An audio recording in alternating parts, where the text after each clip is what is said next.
अस्सलाम वालेकुम, क्या हाल चाल है। उम्मीद करता हूँ बच्चों आप सब खैरियत से होंगे और मुझे लगता है कि आप लोगों ने फर्स्ट चैप्टर की तैयारी कर ली होगी बेटा।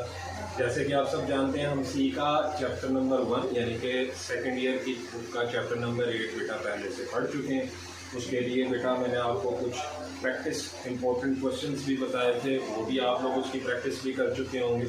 आज बच्चों हमने अपना चैप्टर नंबर 9 और सी का दूसरा चैप्टर जो है उसको स्टार्ट करना है। ठीक हो गया। अब बेटे इसका इंट्रोडक्शन सिर्फ इस वीडियो के अंदर लेंगे कि इस पूरे चैप्टर के अंदर हम क्या क्या चीज़ें सीखेंगे, उन चीज़ों को हम डिस्कस करेंगे बेटे।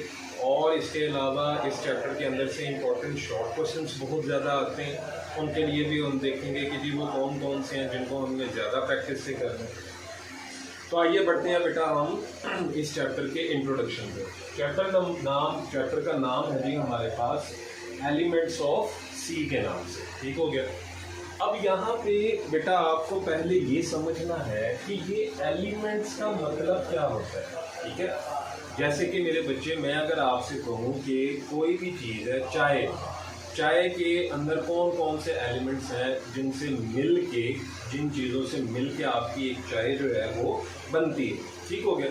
तो बेटे आप उसके लिए मुझे कहोगे कि सर उसके लिए हमें दूध, फिर उसके बाद चीनी यानी कि शुगर, फिर उसके बाद टी लीव्स यानी कि पत्ती, और इसके अलावा चूना, केटल, ये सब चीज़ें दरकार है। तो मैं ये कह सकता हूँ कि ये सब चाय के एलिमेंट्स हैं। अब मेरे बेटे हम आ जाते हैं सी लैंग्वेज के ऊपर। हमारे चैप्टर का नाम है एलिमेंट्स ऑफ सी। तो बच्चों आप ज़रा यहाँ पे देखो कि सी किन किन चीज़ों से मिलके बनती है। ठीक हो गया। तो यहाँ पे एक चीज़ आप लोगों को क्लेरिफाई होगी कि हम इस चैप्टर में सीखने क्या जा रहे हैं। ठीक है, कि सी के अंदर कौन कौन से एलिमेंट्स हैं जिनसे मिलके आपकी सी लैंग्वेज जो है वो बनी हुई होती है। तो इसको जानना बहुत ज़्यादा इम्पोर्टेंट है। इसी से ही आपकी सी के साथ इंटरेक्शन होगी। जब इंटरेक्शन होगी तो मेरे बेटे आप एक अच्छा प्रोग्रामर जो है वो बन सकते हैं। अब इस चीज़ को समझने के लिए ज़रा थोड़ा सा पीछे चलते हैं। मैंने आपको बार दफ़ा बताया बेटा कि सी लैंग्वेज क्या है। अगर इसकी डेफिनेशन देखें बेटा तो ये मैंने लिखी है, C is a programming language which provides environment and tools. ठीक है, ये हमें एक एनवायरनमेंट देती है और हमें ऐसे टूल्स देती है जिनको यूज़ करके हम क्या करते हैं, अपना प्रोग्राम जो है उसको बेटे डेवलप करते हैं। ठीक हो गया।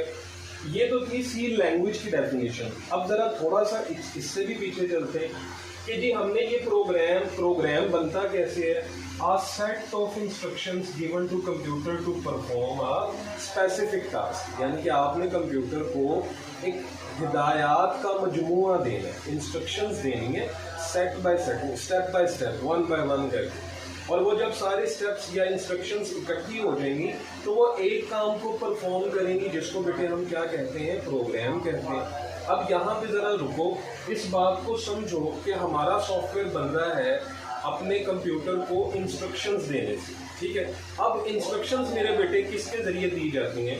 इंस्ट्रक्शंस बच्चों आपको दी जाती हैं वर्ड्स के ज़रिए, सेंटेंसेस के ज़रिए। किसके ज़रिए दी जाती हैं, वर्ड्स, सेंटेंसेस, ठीक है, कैरेक्टर्स एंड सो। इसके अंदर हम अल्फ़ाबेट्स, डिजिट, सब चीज़ें हम इस्तेमाल करते हैं। यानी कि हमने कंप्यूटर को इंस्ट्रक्शंस जो देनी है वो वर्ड्स और सेंटेंसेस की सूरत में होंगी। तो यानी कि मैंने आपको समझाने के लिए बेटा, ड्राइंग मेरी बहुत गंदी सी है लेकिन आप बर्दाश्त कीजिएगा इस चीज़ को। ये भी हमने प्रोग्रामर बनाया है। हमने इसमें से आपका किसी का नाम नहीं लेता, फर्ज कर लो ये मैं। ठीक हो गया। मैं बेटा अब ये देखें सेट ऑफ इंस्ट्रक्शंस जो है वो हमारे कंप्यूटर को दे रहा हूँ और ये कंप्यूटर बदले में इसके जो भी इंस्ट्रक्शंस जाएंगी उनके बदले में हमें वो एक टास्क जो है वो परफॉर्म करके देंगे। अब ये पहले set of instructions high level language के अंदर, ये हम पीछे चैप्टर के अंदर पढ़ चुके हैं कि कैसे इंस्ट्रक्शंस कंप्यूटर तक जो है वो ट्रांसलेट होके मिलती हैं। अब बेटा मैंने वो इंस्ट्रक्शंस जब बनानी है, ये वर्ड, सेंटेंसेस, तो मेरा बेटा वो किस तरीके से बनेंगे उसका एक ख़ास क्राइटेरिया, और वही जो चीज़ें हैं जिनसे मिला के मैं अपने वर्ड, सेंटेंसेस यानी कि इंस्ट्रक्शंस कंप्यूटर को दूंगा, वो किन किन चीज़ों के ऊपर डिपेंड करते हैं, उनको क्या नाम देते हैं, उनको क्या कहते हैं, इनकी एक लिस्ट मेरा बेटा मैंने आपके सामने बनाई हुई है, और ये ही हमारा चैप्टर नंबर 9। ठीक हो गया। इसमें मेरे बच्चों ज़रा गौर से देखो, सबसे पहला जो हम टॉपिक पढ़ेंगे वो मेरे बेटे आ जाता है आइडेंटिफायर्स। आइडेंटिफायर्स क्या होते हैं? नाम से जाहिर है कि किसी चीज़ की पहचान के लिए जब हम किसी को कोई नाम देते हैं, जैसे कि मेरी पहचान आप सब लोगों के सामने मैं किस नाम से पुकारा जाता हूँ? अहमद। ये मेरा, मैं इस नाम से आइडेंटिफायर होता हूँ। इसी तरीके से बेटा ये आइडेंटिफायर्स क्या होते हैं, कैसे इनको इनिशियलाइज करते हैं, डिक्लेयर करते हैं, इनके रूल्स क्या क्या हैं आइडेंटिफायर्स के लिखने के, ये मेरे बेटे हम इस चैप्टर के अंदर, इस टॉपिक के अंदर जो है उनको सीखेंगे।